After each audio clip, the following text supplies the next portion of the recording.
We are recording. I'm going to stand up because and two people are in the waiting room. I didn't even know that. And Nora.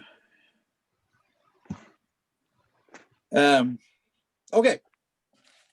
I want to do a couple things today, if you don't mind. One would be I want to respond to some of the things that we talked about last week at the very end. And that is, I kind of want to just give an overview in about 5 minutes of what we did last week so that we bridge the whole narrative. And I want to kind of do it, and I hope this is going to work, but I believe I can share screen with you. And I'm going to do it on a whiteboard form, and I'm going to talk to you and sort of share the narrative as I do it, just so sort of we can put in a larger frame of where we're at. Again, we talked about knowing the type of book and the type of literature that surrounds a book of the Bible really helps shape how we think about it. And when we think about the poetry that exists in that first chapter, and then and really then I would say to some extent the myth or the folklore of the development, and not in the sense that those things don't represent true events, but obviously they're just facts. Where were these other people?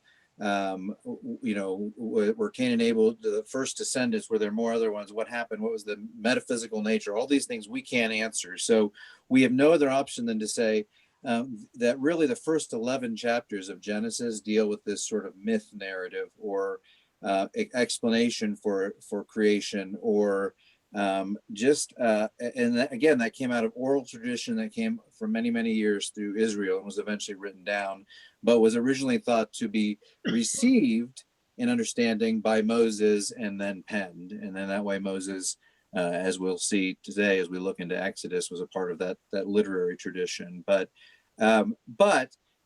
what you have in that first sort of 2 through 11 is the beginning of God's relationship with humanity. And I'm going to go to a screen now.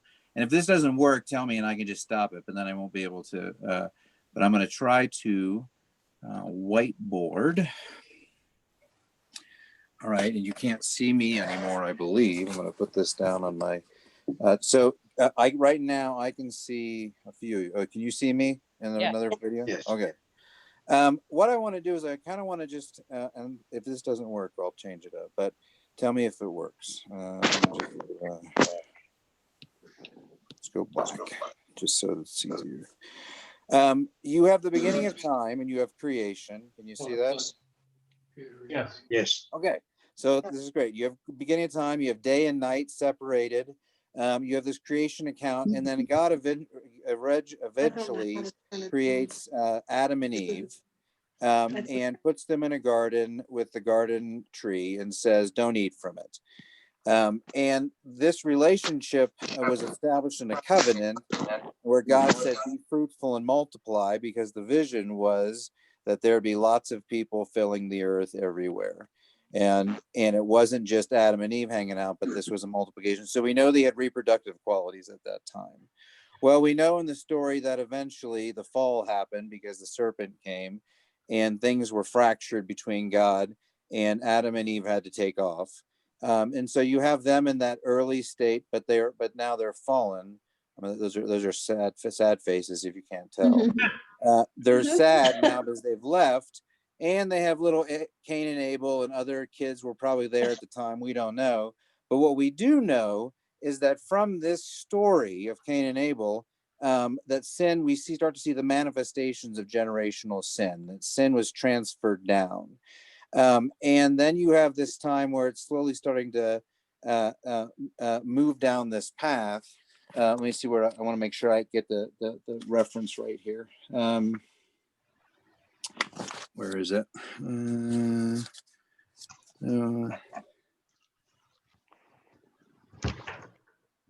Where was it? I don't remember. Let me check one thing. I want to make sure I have this in its proper order. So hold on 1 second. Yeah. Okay. I was right. and things get worse, and they spiral out of control, and eventually you get Noah. And this is supposed to be the ark here, and a little giraffe with his head out here. So you have Noah's Ark, and the waters get, and basically, remember, God destroys everything at this point. So you had a covenant here. We'll do that with a C, and then the covenant was broken, but God, and then there was no covenant after that. The covenant was broken, but God reestablished this same covenant over here, again with Noah, and with that, it was be fruitful and multiply again. God wanted Noah to fill the earth. Well, from that time, then you have the Tower of Babel, and you have all these people who are gathering around this tower, and again, we can debate this, and I'm sure that's just people's opinions. We don't really know, but the thing that I was intrigued me about this is when someone said that I had read, and I think a professor had talked about it, the fact that the problem with this was not that people were building a big tower, but people were gathering together. They were going against this covenant that says, be fruitful and multiply. And so God destroys them and spreads this. And this is where I think it's called Pangea. What is it called? Pangea. Pangea. Is that what it is? When the world separated. I think that's where we get all our different, we get a much more stronger, different notion of race there in the sense of separating the people. But what happened then was you had eventually it led to a guy named Abram and his wife Sarah, and they were shepherds or herders, and Abram was actually, he was a not a poor man, but God calls him out and says, hey, Noah, or hey, Abram, I want to make a covenant with you. And you have the beginning of a third covenant. And that covenant promises several things. And that is a name, that Abraham's name would be great. And we can see that God accomplished that even today, because the three major religions in the world all consider Abraham the founder or the father. Judaism, Christianity, and Islam all go back to Abraham. A land, which we will see about tonight, the process, or today when we talk about Exodus, the movement of, I'm getting a little feedback from somebody, I'm not sure exactly who, so if you could turn down your, I don't know if, does anyone have a double? Are there any doubles? I had to change iPads. Okay, yeah, you have two sign-ons, that's why we're getting some feedback. Okay, let me turn one off. Just turn the audio off of one.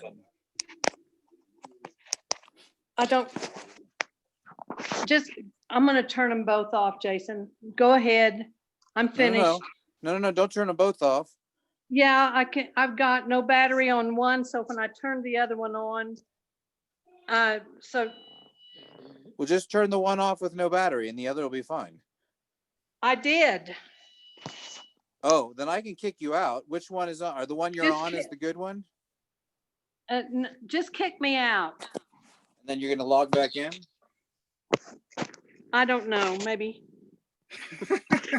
You better. All right, let me see.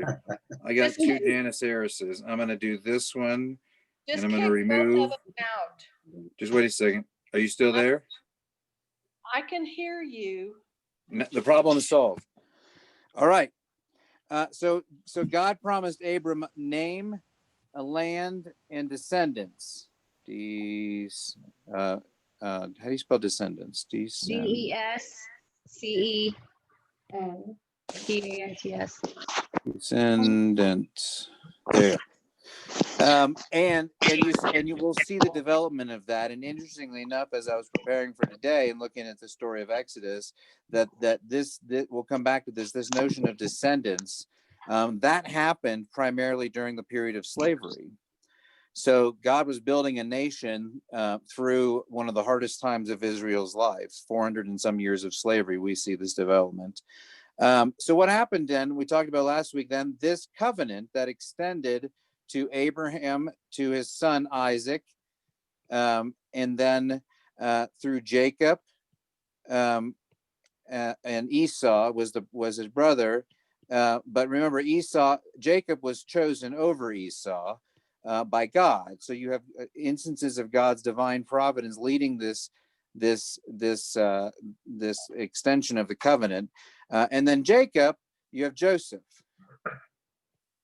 and the coat of many colors. And what we have in that story is, again, divine providence, because that led them also ultimately to the land of Egypt. And the 7 years of slavery or 7 years of famine and 7 years of plenty, which is where the story left off. And so what happens is you again have and this is the whole notion of that covenantal history. You have a covenant here, number one, that was made with Adam and Eve. That two is again connected to that first one made with Noah, and then three was made anew with Abraham. And these were the promises, and we see the descendants and the land and the name come about through the story that we're seeing now. And those descendants, again, come through this period right here. We're going to talk a little bit about today. And then the land comes from the second part of Exodus, which we'll talk about today, when they made it to the land of Canaan. And through that whole process, and obviously extending today, we have that larger sense of Abraham's name being remembered and being great. And then I think that's it. I think for the review, I'm going to stop share. Is that helpful? I'm experimenting with pedagogy. Yes. Good. And the beauty of that is I believe I can save that and I can upload that. But that's the kind of flow we're talking about. And today we pick up that story where we move. It's almost like a hinge story too, because what happens is you don't really have a lot of detail behind how the slavery happened. But we know at the end of Genesis, we end the story with Joseph, and the brothers have come and they reconciled, and Joseph is like, all this bad stuff is okay because God did it for good. And if that's where the story ended, you would presume that everything was like, happily ever after. But it wasn't the case. So before I get into sort of an overview of Genesis or of Exodus, that's where our story will pick up. And then are there any questions about that first part of that narrative? Jason, what was the actual covenant with Abraham? I know the first two covenants were the same, be fruitful and multiply. What was the one with Abraham? The Abraham was basically, you be set apart from other nations, and I will give you a name, descendants, and a land, and I'll be God, and I'll be your God, you'll be my people. So it was the establishment of a nation but the covenant was, basically faithfulness to God. Okay, that's the part, faithfulness to God. Okay. And really, the thing about it is even in all of these covenants, the very first covenant God made with not just Adam and Eve, really with humanity. I mean, with all of creation, because you see that in the animals too. God says, be fruitful and multiply, which in my mindset, actually, that first covenant with God was almost the covenant of the natural law. In other words, the be fruitful and multiply is not something that the animal kingdom can rebel against. You don't see elephants who are like, no, we're not having sex. We're going to go extinct. They just do it because that's what they're designed to do. So that first covenant, be fruitful and multiply, was sort of embedded as a part of the natural nature of the animal kingdom. But we have will and volition and can experience that differently. Okay. The reciprocation of the third is Abraham must be, and his people must be faithful to God.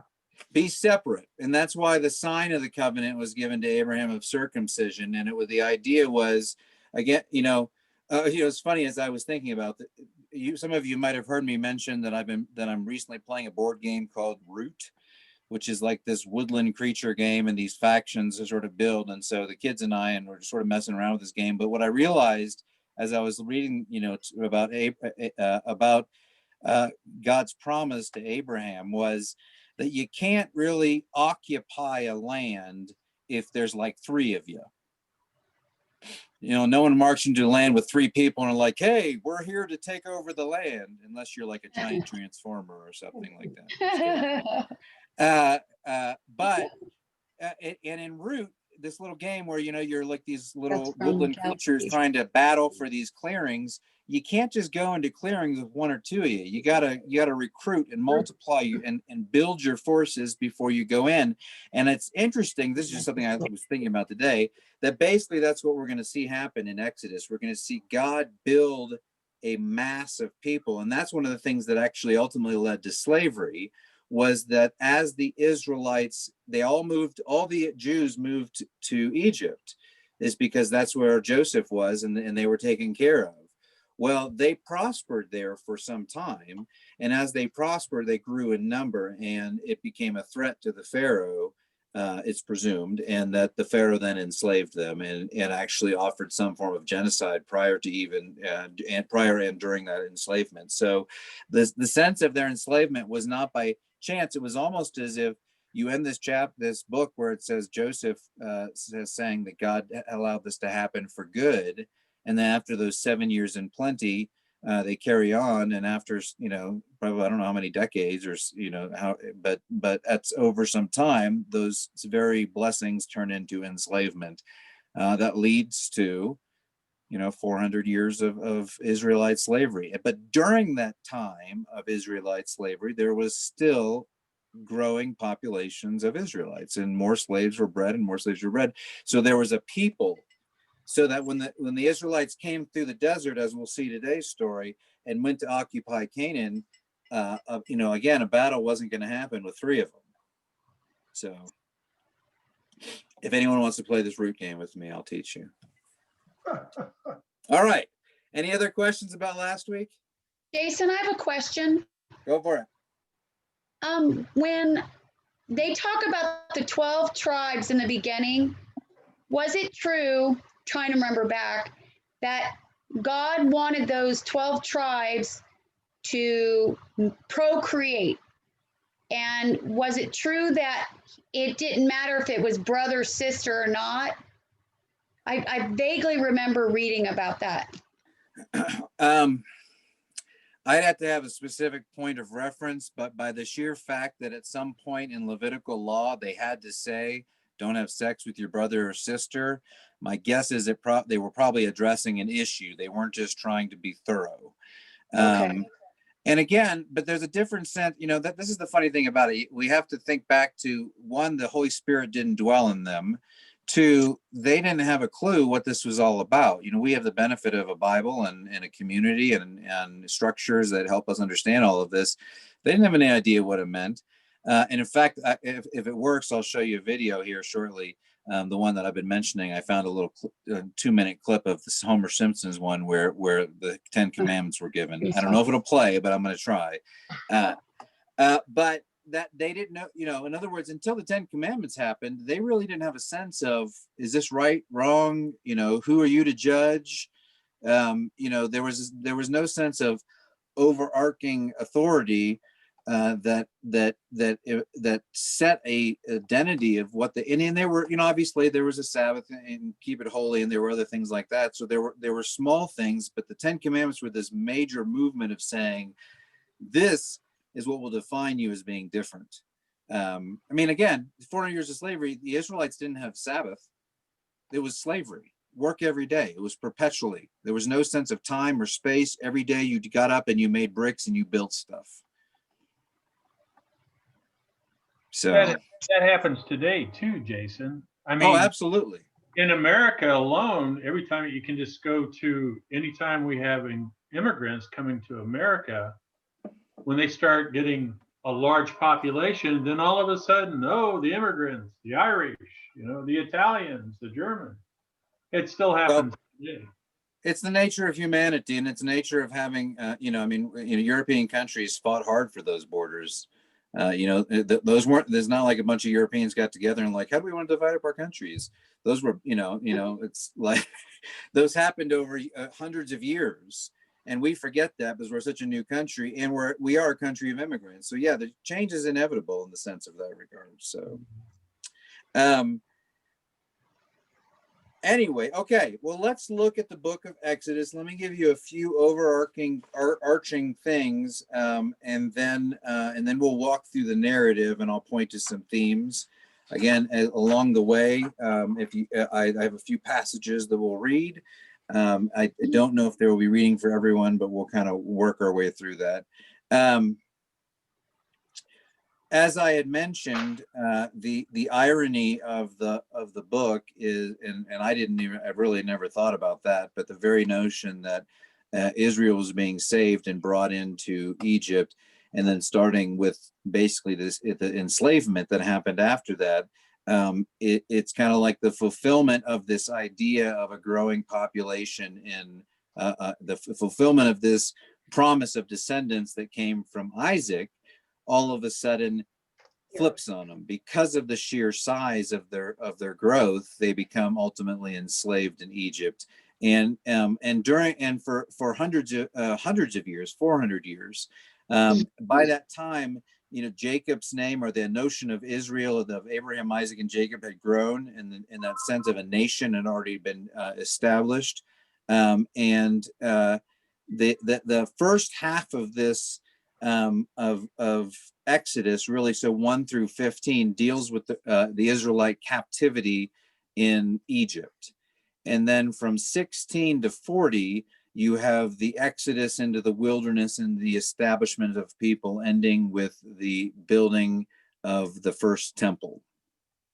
So, if I were to just pause for a second in that overview, let me see if it goes back to my when we're learning together. Oh, it's gone. Are you serious? Okay, so going from Egypt in slavery.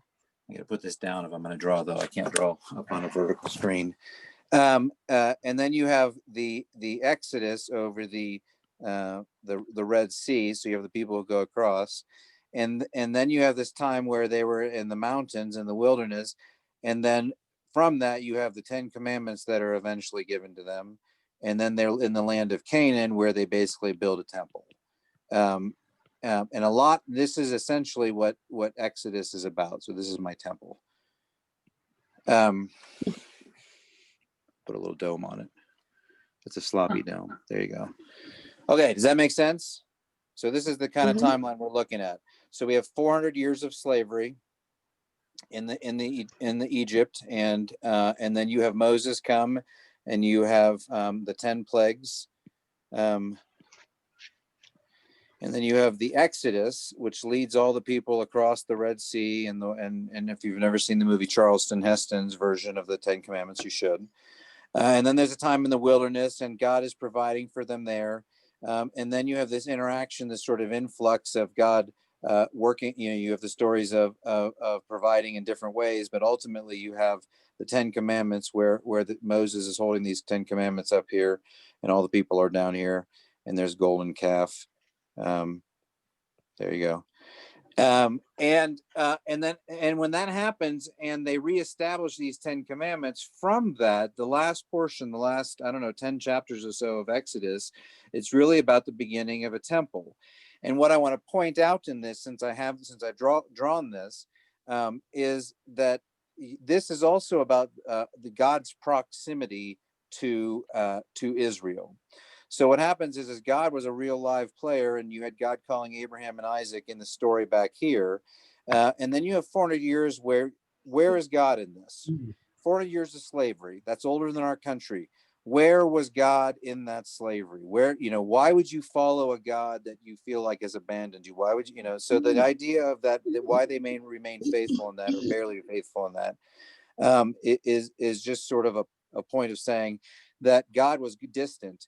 Well, then Moses comes, and you have Moses. I don't know what that is. Oops. And then you have Moses leading them out of Israel. That's supposed to be a staff. There you go. And when Moses leads them out of Israel, God is in the form of a cloud, right? So we see God manifested all of a sudden in these plagues, but then God is in the form actually of a red cloud. By night, and a stormy cloud by day, and they move through this. and God is still distant. But then you have the instance where Moses is on the mountain, and you have the burning bush, and God is talking to Moses up here. And the reason that's important is because you have the fullest manifestation of who God is in this instance. God defines himself, he gives himself a name, he declares himself as existing in this world, and Moses goes back changed and communicates to the people what happened. And then you have other instances of God sort of manifesting himself in lightning and thunder and smoke and sort of this the word for it is a theophany, this sort of physical human life manifestation where you can see God. And in that, though, God is closer, but God's sort of coming back and forth and going back and forth. Well, then you have the Ark of the Covenant that eventually comes, that they carry around for a while. And this is where God dwells while they're in the wilderness. God's spirit dwells in this. And at first, remember, Moses couldn't even see God. Then Moses had to back up toward God. And so these instances where God was sort of unreachable and his presence was away and then near and away, but it was almost deathly. And then you have this case where you have the Ark of the Covenant, and that Ark of the Covenant essentially is holding God's spirit. And it's kind of like in Raiders of the Lost Ark, when they open you've all seen that in the first one, when they open the Ark of the Covenant and all those demons or, scary goose things came out of it. Well, the idea behind that is that's God's spirit in there, and then and that movie didn't have it correct, but what God promises them ultimately, and this is the beauty of this notion of presence, is God says, "Build a temple, and I will dwell there."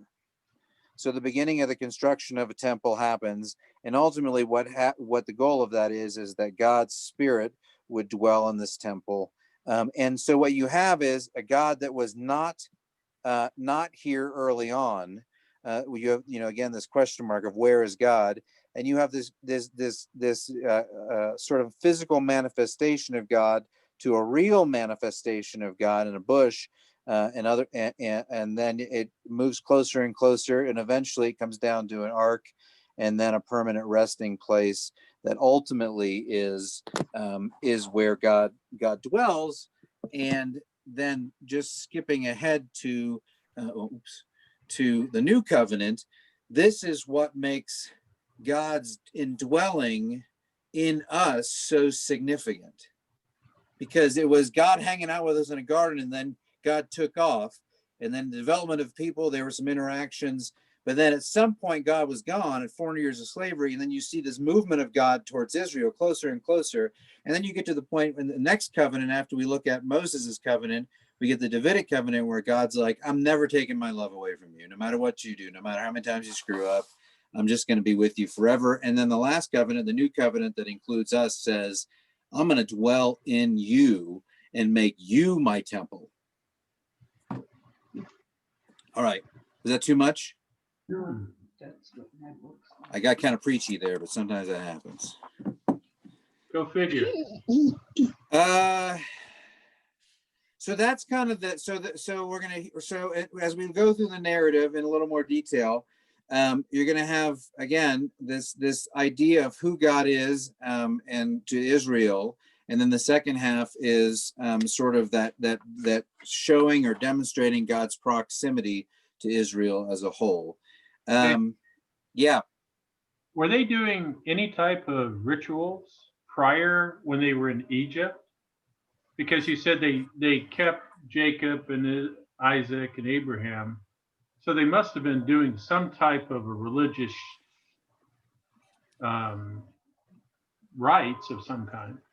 I would like to say yes, but without giving you anything, I don't have anything concrete for you, but I know that there was some notion, even before the Exodus there, even you have that sense of Passover, and there was, so, it wasn't as if it wasn't as if they were prisoners, they were slaves, but they were more, our mindset of slavery comes from the last few hundred years of our country rather than a broader understanding of slavery, which would have been, there was nowhere to go.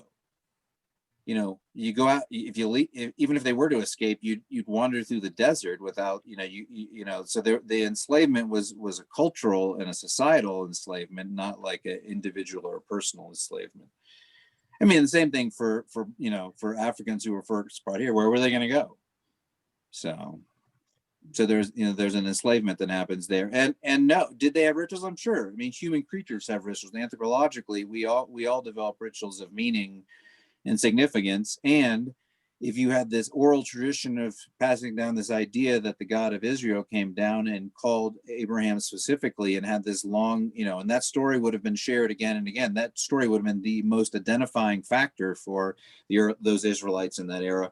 And so that's why when Jews celebrate this Seder meal and they sort of remember this Passover time where God saved the Israelites from this black plague and rescued them from Egypt, that's why it's so central to their identity, because it's a God, again, through that whole story we went through. No matter how many times humanity screwed up, God was always there to say, "No, I'm gonna fix this. I'm gonna save this. I'm gonna reshape this so that it's redeemable." Didn't they have the practice of offering sacrifices during that time? I mean, yeah, but that was widespread. That would have Right, been extended to other cultures as well. pagan cultures did that as well, but didn't they ask Pharaoh at one point if they could go into the wilderness to worship God? That vaguely sounds familiar. So I think they did. They may have had some practice existing yet from Abraham's time, but I don't know. I look at this time as a time when God kind of withdrew from real visible contact with them, and that allowed the curse of sin to take over, so that whole curse of your work becomes a struggle. I mean, in thorns and thistles will you know what the curse about on Adam about his work becoming such a struggle. Well, their work became slavery at that point. They were subject to other masters. Yeah. And it just seems like that kind of indicates that the curse was becoming more dominant for a while. Well, no doubt it was developing. I mean, I think that also too, it's like you're like, what did Israel do to deserve that? Why did they have to go into slavery for this? And you know, this is the whole part of your, like, you know, it's a leveling thing when you think like the woes of our own lives. You're like, well, at least our people aren't in slavery. But you know, and that's God's chosen people. That's a way to treat your, you know, like. But there is some notion that Jesus also was blameless, but yet suffered the blame. And in the same way, the Israelites have suffered for the nations, not just for themselves and for the sins of humanity. But they didn't ask for that. They were chosen by God to be the ones who suffer, as Christ was chosen to suffer for us. So there's a lot of parallels there as well. But also, weren't the Egyptians maybe envious of the Israelites because they were prospering, and weren't they given some of the best land when Joseph's family came in? They were given the land of Goshen, right? With some of the best. They were treated well because of Joseph, yeah, and that's, I mean, but as they grew, then all those other question that any emperor or pharaoh is going to think is at some point are they going to grow to the point where they overtake us? Right. Okay. Two things I want to point out just as we go through the story. Moses sort of goes through a different sort of identity.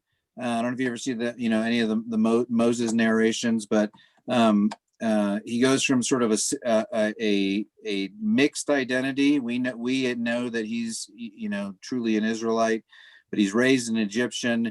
I mean, it's a great story, just of twists and emotional connections. I mean, like this, the whole narrative of that you find in the story of Israel is really just, you know, steeped with drama. But Moses goes to becomes an outcast, and wanders the desert, and then is eventually this called figure, and becomes a savior of Israel, or the deliverer of Israel. And then in the wilderness, he becomes a mediator. He plays a priestly role, but does not ultimately chosen for that priestly role. He becomes sort of he becomes this mediator, this intermediator, the translator between Israel and God. He's the only one who actually has contact with this God, because anyone else who had contact with him would be destroyed. And then he plays the role of a scribe later on, and a lawmaker. He's writing these things down, and he's laying and he's establishing. So Moses has this movement of this phenomenal life. I mean, like, it's, that's why he's one of our patriarchs, because he goes from this weird upbringing, humble, but brought into royalty, and then moves to these things where ultimately he's one of the most key figures in the Bible. But it's fraught with doubt. He is fraught, again, the story, as we've seen before, he fails, he struggles, he doubts, but he's obedient. And there's an obedience, or an attempt to be obedience there, that we can witness. So unfortunately, it's one of those things that you always wonder, what if he didn't do it? But so as we talk about it, just think about Moses' transition. And I think too, the other part, for those of you who actually care, they try to date this stuff, and I don't really know when exactly it's dated, but there's an Egyptian inscription, and it was called Mer Nepta Stela, and it was around 1238 BC. And what it was is it was an Egyptian writing that mentions a group of people called the Israelites, or whatever they were referred to them as mentioned as living in the land Canaan. So there is some recognition, just in terms of the book as of a whole, of when it was dated, or when that time was, and that's how they actually sort of help sort of date when that season was. That means that the Egyptian slavery and the Exodus would have happened prior to that, but obviously not knowing exactly how long it takes to settle a people on a land. Two, the book as a whole is looked at really as an anthology, not as a purely narrative book. It is a book of literature. And it tells the story of Noah, and it's got a narrative aspect to it. A history is not meant to be purely historical, but it is meant to represent the historical events. It's got poetry in it. You'll find in the middle of it Moses' song and Miriam's song, and other places you see these small places where these really significant poetic expressions that really give us hints to how the Israelites understood God. And who they were communicating to. And again, I mentioned this earlier, there is a sense of theophany, which is that visual, or very, and almost at times anthropomorphic expression of who God is. And that's something that we don't get in the New Testament. It goes into very, sort of Gnostic or mystical, or God's up in the clouds, as opposed to this very physical, real, angry, jealous, interactive God that we're seeing. I mean, God's a main player in this story, and that's it. I have some other stuff on the textual, on the authorship. It's thought to be written by basically the same sources we talked about, the Yahwehist, the Elohist, and the priestly sources. But I guess from what I read was that the Elohist was not as present, and the Yahwehist was. But given the fact that it was written largely or credited to Moses, it shouldn't shock us that the Yahwehist would be a stronger, because Moses is the one who received God's name. And so you have this, and then later on, so you have the story that was written by Moses, but then it was filled out later by a priestly author that brought in some of those written traditions. All right. Questions, thoughts before we actually dig into the narrative and do some reading? All right. I'm always open to feedback. Just remember that. And then if I need to go, and if I'm saying something that you want me to illustrate too, I'm working on my drawing while I teach. It's going to be my new project. Let me think. Is there anything else? Okay. Well, we'll go through it, and I have a few places that I think we should read, but we won't read all of them. I mean, we're gonna just a few spots where we kind of see see some stuff going on. But let's go through just sort of chapter or section by section, and I'm going to kind of frame the narrative of what's happening. And again, feel free interrupt or to interject as you desire. Really, again, I said earlier that the first chapter through about the 15th chapter is kind of like who is the God of Israel? You start with this enslavement, and you see, and we'll go through these a little bit more closely in the chapter, but you see the notion of who God is. And then the second half, we're going to see in that wilderness narrative and that development, we're going to see more of that delivery from across the Red Sea to them actually entering the promised land. And then Moses not entering the promised land, but moving from there. The story actually, and this is something I thought was, and sometimes I'm just pointing out things that I thought was interesting as I prepared and read, but I liked the way one author was writing about how the beginning, sort of 1 through 15 as a whole, is kind of this epic battle between the divine and human. So this is kind of the story when you look at the begin. If you have your Bibles with you, you go to Exodus, you see Moses is out in the wilderness, and the burning bush story, and the divine name revealed, and the Egyptians in slavery, and sort of the development and the call of Moses. And you have this idea, and then it goes into Egypt, and Moses says, "Let my people go." And Pharaoh says no. And then you have this epic struggle between God, this divine being, and this mortal king. So it's God versus Pharaoh, God and the king battle. And the weapons of war ultimately become the forces of nature. The God's like, I can control this whole nature. So I'm going to send you, locusts. I'm going to send you flies. I'm going to turn your water into blood. And you see this bending of nature to try to demonstrate God's power. Ultimately, that culminates in, and you see all of this in sort of the plagues come through chapters 7 and through 10, and this is where the sort of leading to the climax of this battle between God, or the divine, and human, the Pharaoh.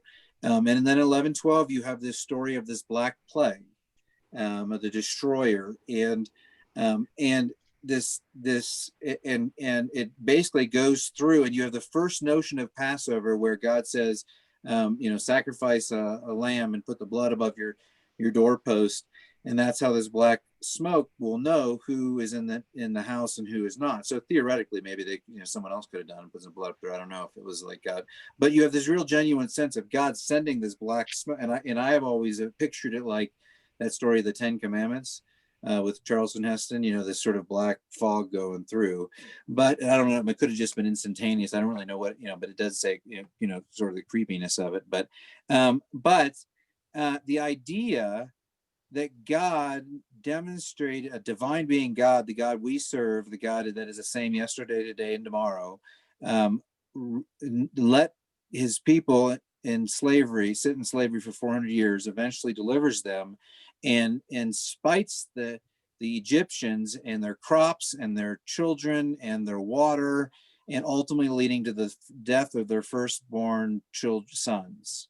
And that kind of brings us up to the point where Pharaoh just has enough and he says, go.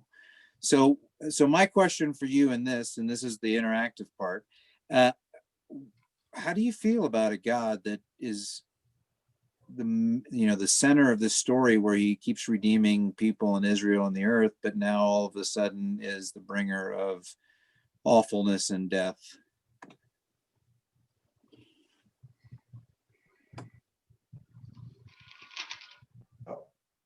It's one of the ultimate conundrums in life. I mean, you've got, a Mad Hatter in one way and a benevolent father in another way, all in the same person.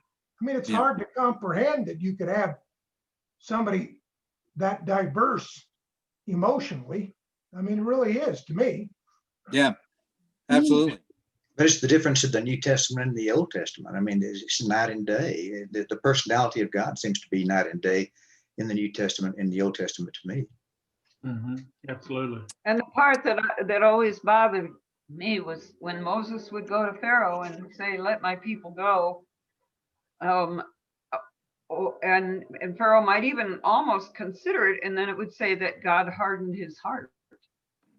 So it wasn't even Pharaoh making that choice, or did God almost lead him to make that choice?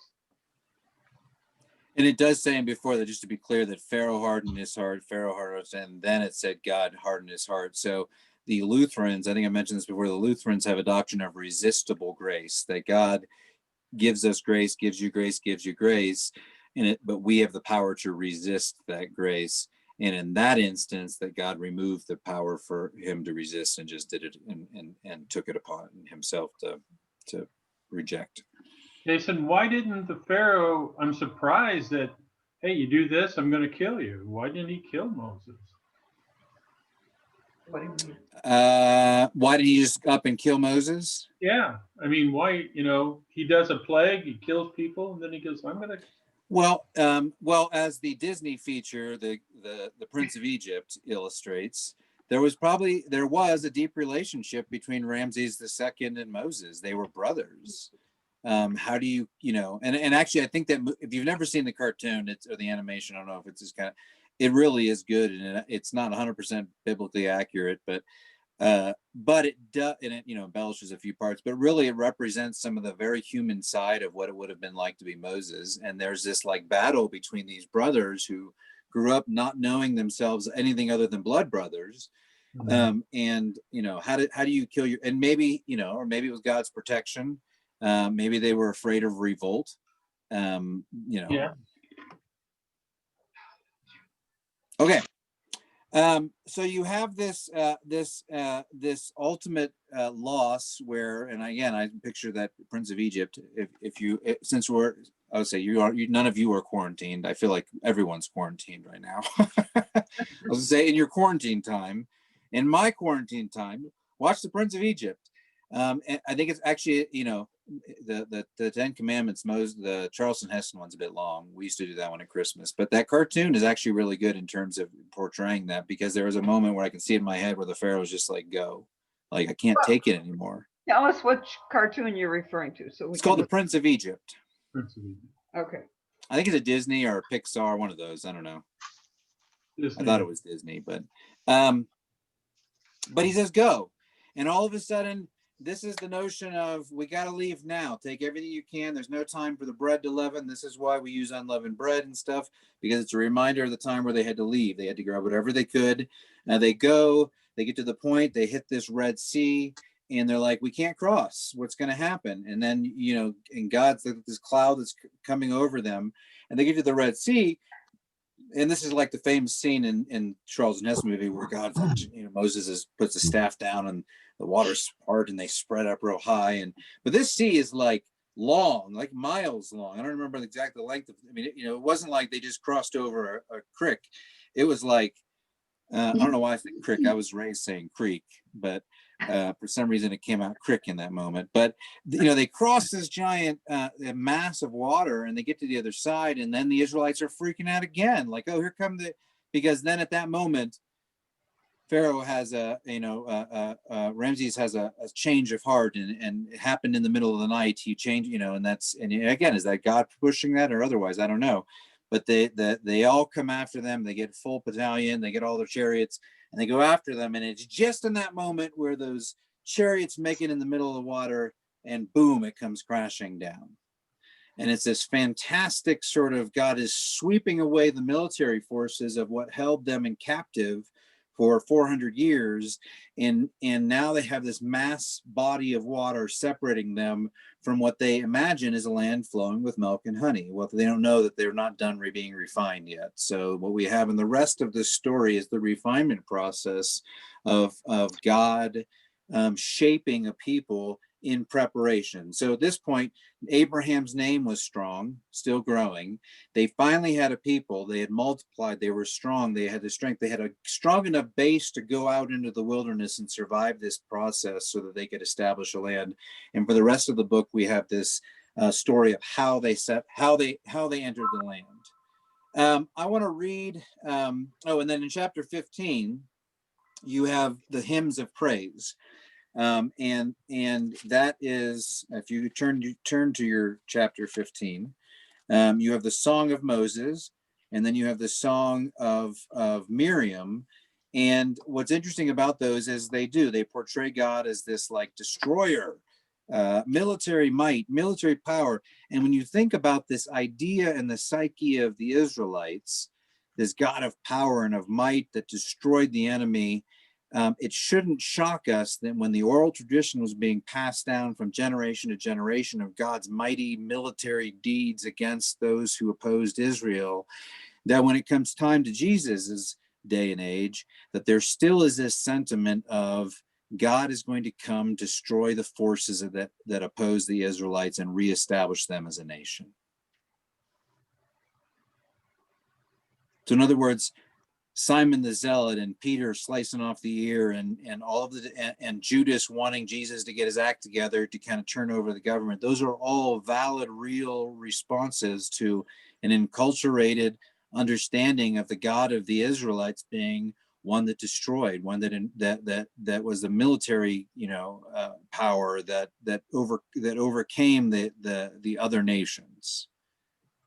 Does that make sense? Okay. Thoughts, questions? Because we're going to, because 15 kind of provides a little bit of a shift. Again, I'll pose that question. How are you feeling about this God? We liking him? Not much. I mean, how would you like, I guess you are living with him in the Old Testament, but how would you like to, have him in the house? I mean, how do you know what you're going to get when you wake up? I mean, Exactly. That's the problem.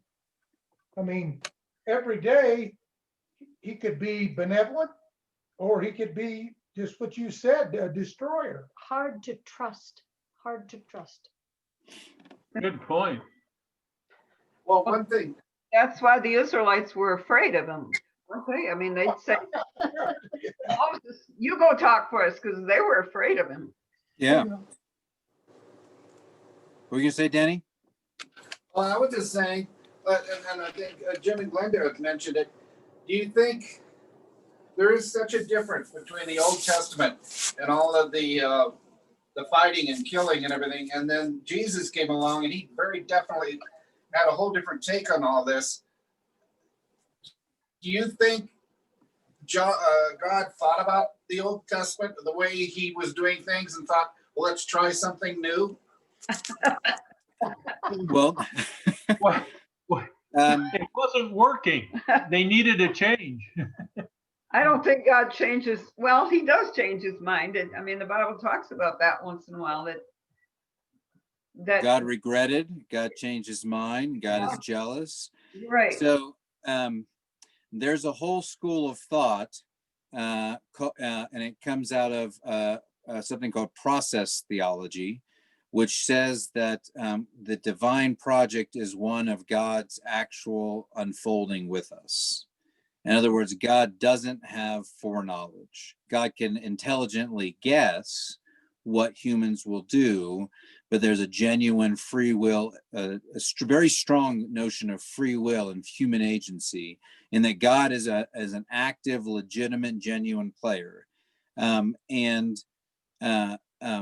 It's interesting to me in modern day time, in current day times, it's been something that has crept up and actually it's been a topic on the evangelical circle, like not evangelical as we see on television in the sense of expression of worship, but evangelical in the small lowercase e in like Wheaton and and Whitworth and Baylor. Like there's a strong and Fuller have bases in this evangelical movement that came up over the last century. But that idea that the whole free will theism is kind of an affront to evangelicalism, because it says it questions the whole notion of God's all-knowing, and which then they would argue leads to a question of God's all-powerfulness. Does God have the capacity to look into the future? So this idea called free will theism basically says that God self-limited himself so that he couldn't see ahead, and so that he can be an active player. And the challenge that we have in all of this is when we look at the God of the Old Testament, he's anthropomorphic. You see that theophoric sense, or the where we see, thunders and clouds and lightning. We see his very presence. We see anger. We see smite. We see smoting, and we see praise for this gentle, benevolent God. And then in the New Testament, again, that's where that Greek influence comes in. We talked about that before, how the Greek system of religious thought was polytheistic, and it had gods that were way up there, that were perfect in what they were, that had perfect being or powers or shapes, and they all were up there. And then you have Hercules as the in-between god, man. And so you have this idea that connects this Greek mythology, the system of Greek mythology, with this radical monotheism of the Israelites that have a real God, and at some point it gets sterilized, both of its monotheism, or converted into a polytheism, 3 gods in one. So that's the Greek influence and the one God. But in the process of absorbing those characteristics of omnipresence, omnipresence, God is everywhere; omniscience, God is all knowable, and God, omnipresence, omniscience. The other one, omnipotence, all powerful. Thank you. And those are things that come from that Greek side. So the God we're looking at in the Old Testament was a very real God, one that was, one that they feared. And honestly, and in each of these things, you actually have a case of humans and culture fashioning God to extent out of their own understanding of the cosmology. Well, didn't all cultures fear their God? Yeah, probably. Yeah. I mean, the Greeks did. Yeah, I mean, I don't know. Buddhist, I don't think, but they don't No. have the same notion of God. So, No. No. Can you hear me? yes, we can. Can you hear us? Yay! Back to the original question of, couldn't we look at the Old Testament as a story? And when you write a story, you're writing what God does good, what he does to protect his good people. And then you could go to the New Testament too, and it's not much difference. If you were writing the story of how God is protecting his people, his own, those that obey him, he blesses. And it's the same as the Old and New Testament. Save for the fact that they followed him up to Israel or up to Egypt, and then it doesn't feel like a blessing when you have 400 years of slavery, and that's the part where it gets weird. Well, they went to Egypt because he was saving them. They had food. They lived in Goshen, which was the best place. They grew and multiplied.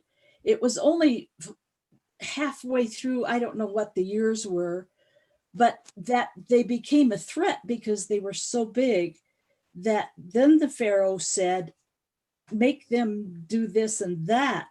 And then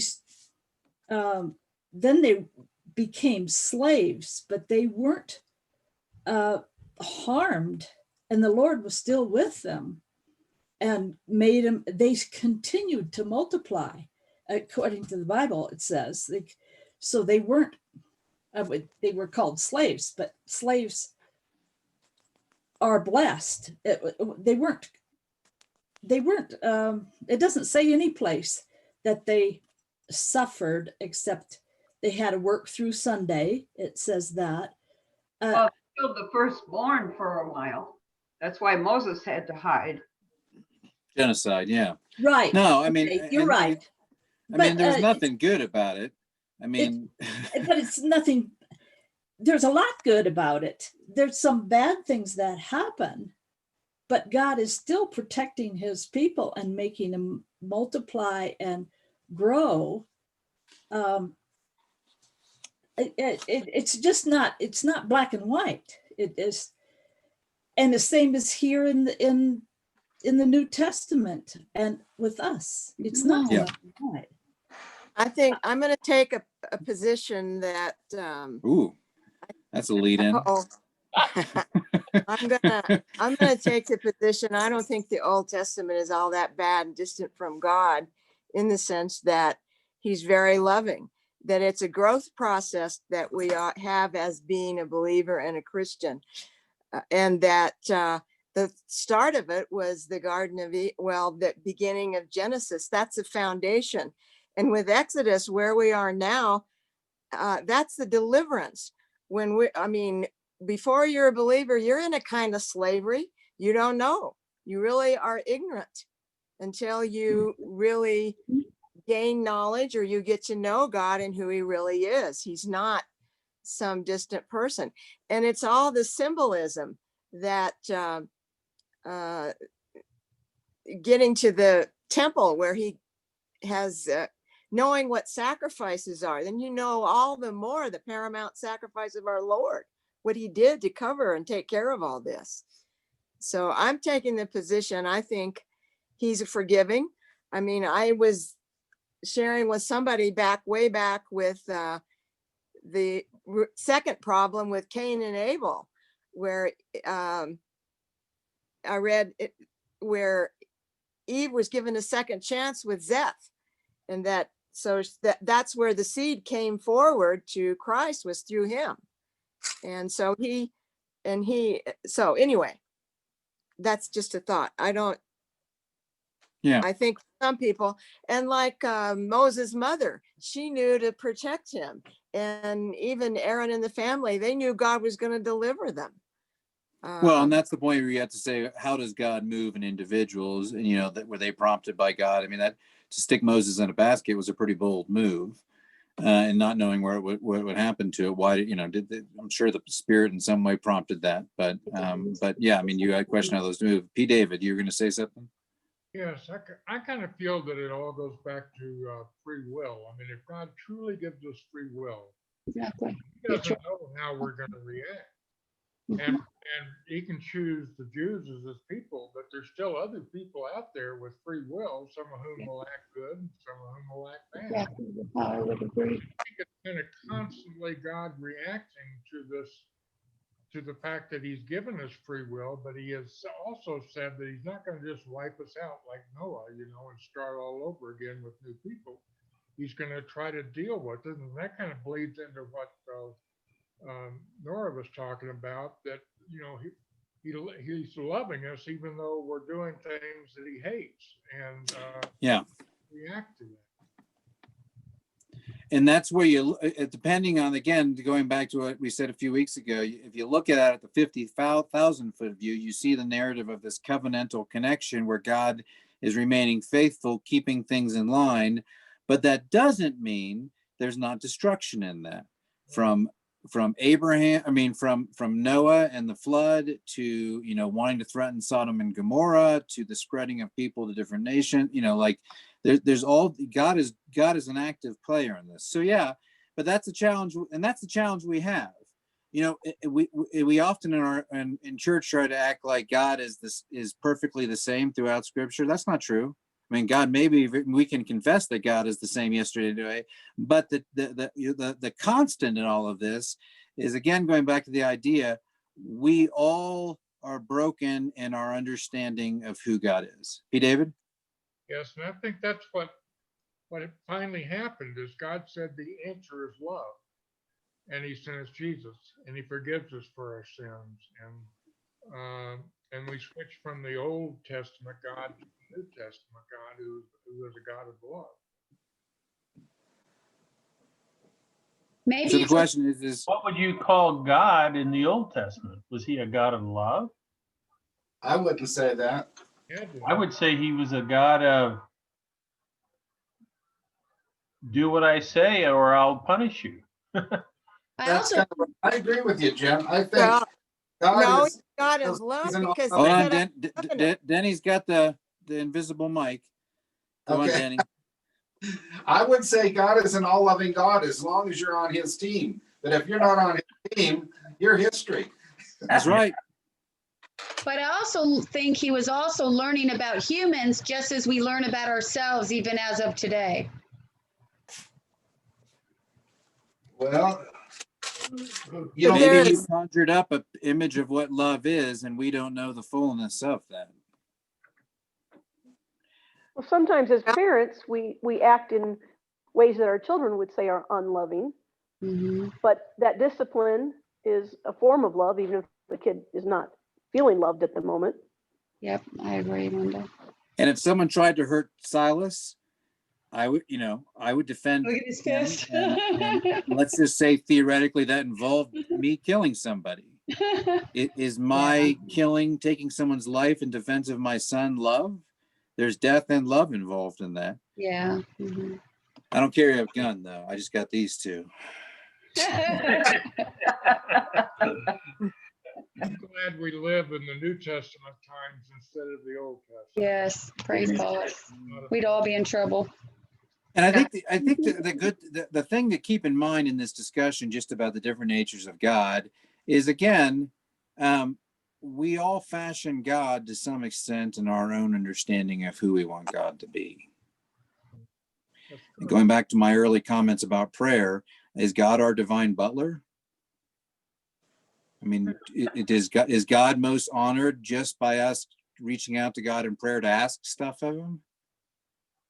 You know, there's so much more complex view of, of all of that than what we often project God to be in our own desire. Yeah, I want God to answer my prayers, but if I turn God into a waiter, not a king.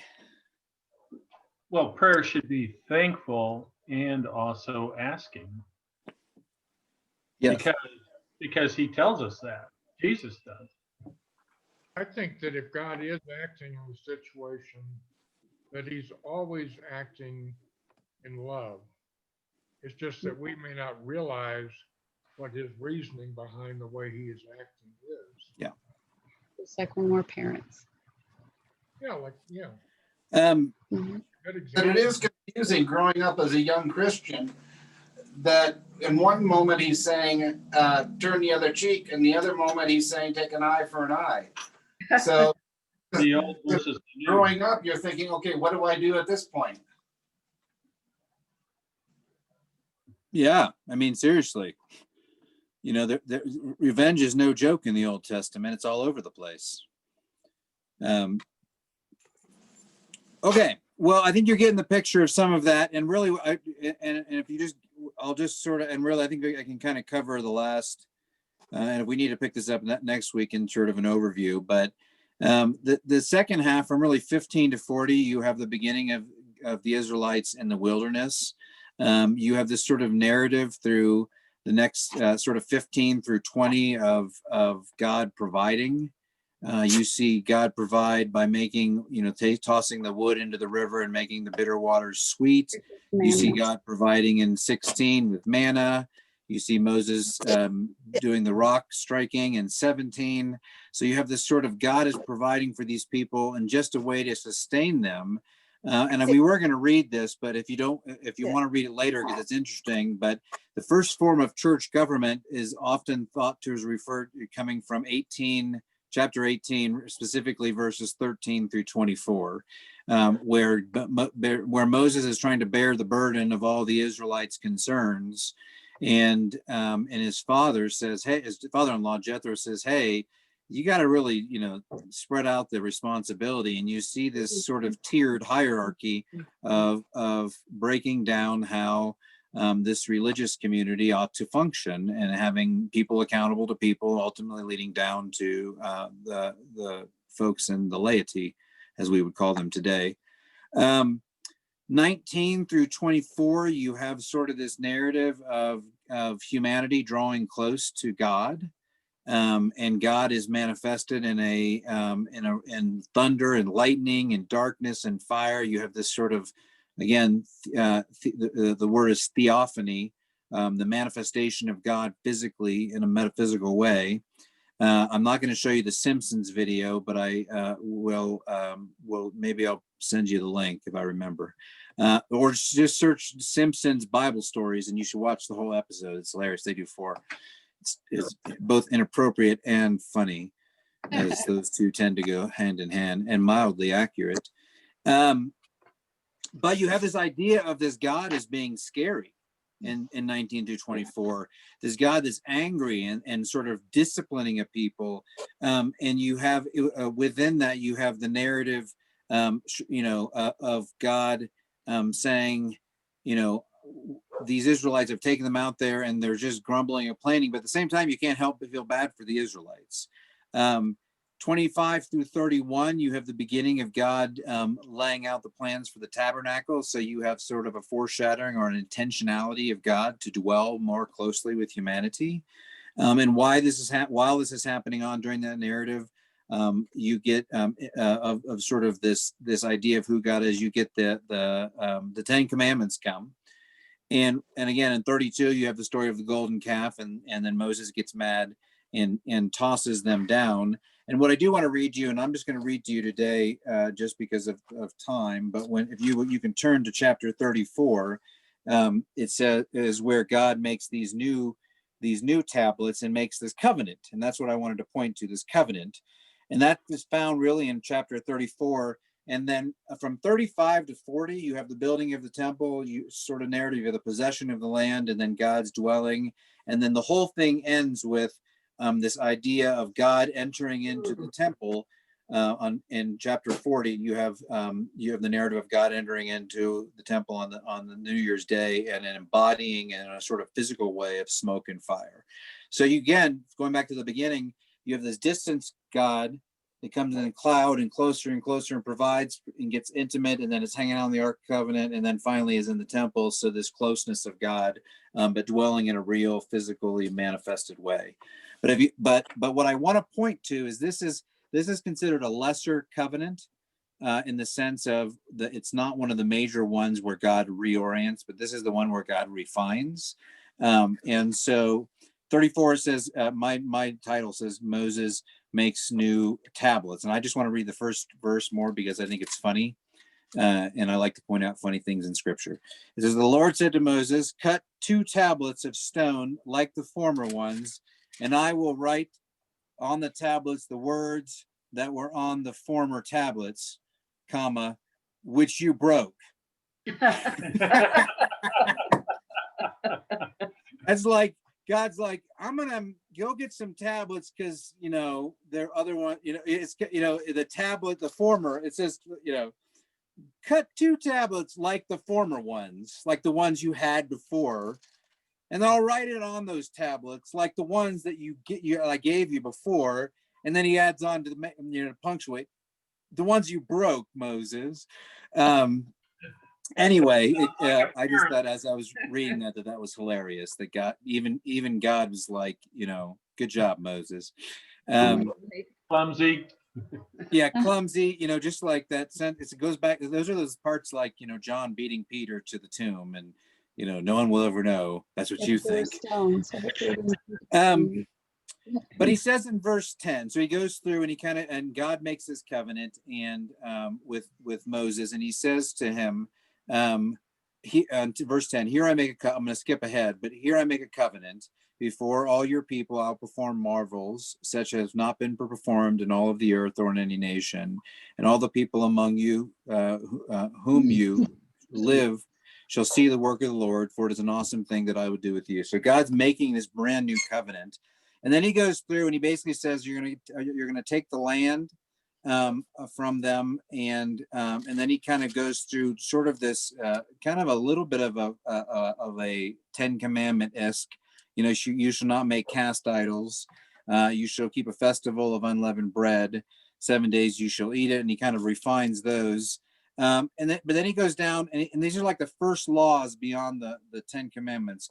All that the first opens the womb is mine. So the first of all of the male and livestock and cows and sheep, donkeys, you shall redeem. It goes kind of through these that you're going to give me a portion because I'm the one giving you. And this is where we get our notion of tithe. That there's a portion or a percentage taken aside because when we acknowledge that all things come from God, it's a sort of physical way to say, God, this belongs to you anyways. So I'm going to put my trust in you by giving this. He reiterates in verse 21 that notion of the Sabbath, where you work and you work the ground, and that means we haven't been relieved of that, the commandment or the curse of working the ground. But from that, he says in verse 24, that I'll cast out nations before you and enlarge your borders. So again, the taking of land. No one shall covet your land when you go to appear before the Lord your God 3 times a year. Don't offer blood sacrifices, first fruits. And then I think the last thing that I think is interesting in verse 27 is the Lord said to Moses, write these words. In accordance with these words, I have made a covenant with you and with Israel. He was there with the Lord for 40 days and 40 nights and fasting. And then he wrote the tablets on the words of the covenant. The words of the covenant, the 10 commandments. So we find in that 10 commandments, we find in these extra sort of nuancing a covenant that is not explicit in the same way the others were, or that God makes with David, but a covenant that really says, I'm introducing some laws to help refine you. And you can look at that as a loving act of saying, you're wandering, you don't know who you are. I'm going to define you as different. And again, that sense of holiness is not perfection. Holiness is being set apart. He was setting them apart from the region. And as he expanded their borders, he wanted them to identify. And so circumcision was the sign of the covenant, but living in this way that offered some level of holiness away or different from others is what defined them in part as a people.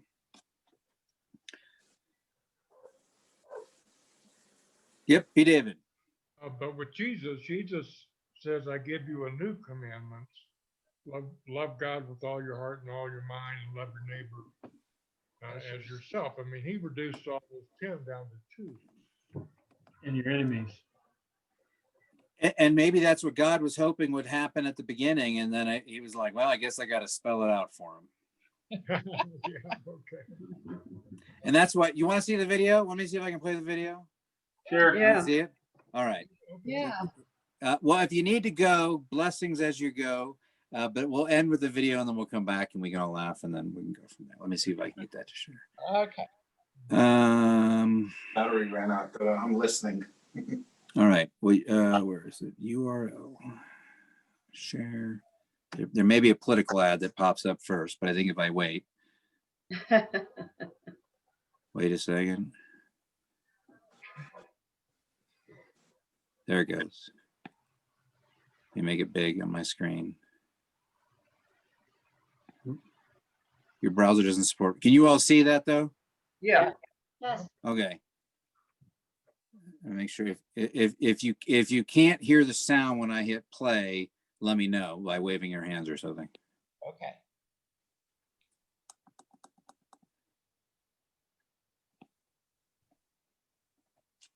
Can you hear it? Oop. Can you hear that? No. Nope. Let me see. Let me see the sound here. Hold on a second. Pause. Where's the sound? There. Why isn't this playing? Let's try again. Ready? You can't hear it, can you? Nope. No. Can't see it. See it now. No All right. picture either. No picture? Okay, well then I'm going to stop share. So go on to YouTube, type Simpsons Bible Stories, and there's one that says Homer, the thief, and the 10 Commandments. And it's funny because it's kind of like that realization of humanity that now all of a sudden you have to follow some sort of law or regulation. So What was the other part? Simpsons Bible story. Simpsons Bible Stories, Homer, and 10 Commandments, and honestly, the whole episode. If you can find the whole episode on YouTube, it's a really funny episode, even if you didn't like The Simpsons. So anyway, y'all, it was good dwelling with you online, and my prayer as we go is that Christ's peace will be with you all. Yes. And with you. And with you. We'll see you later. And all of you. We And miss all of you. Thank you. Thanks. Bye-bye. Bye. Bye.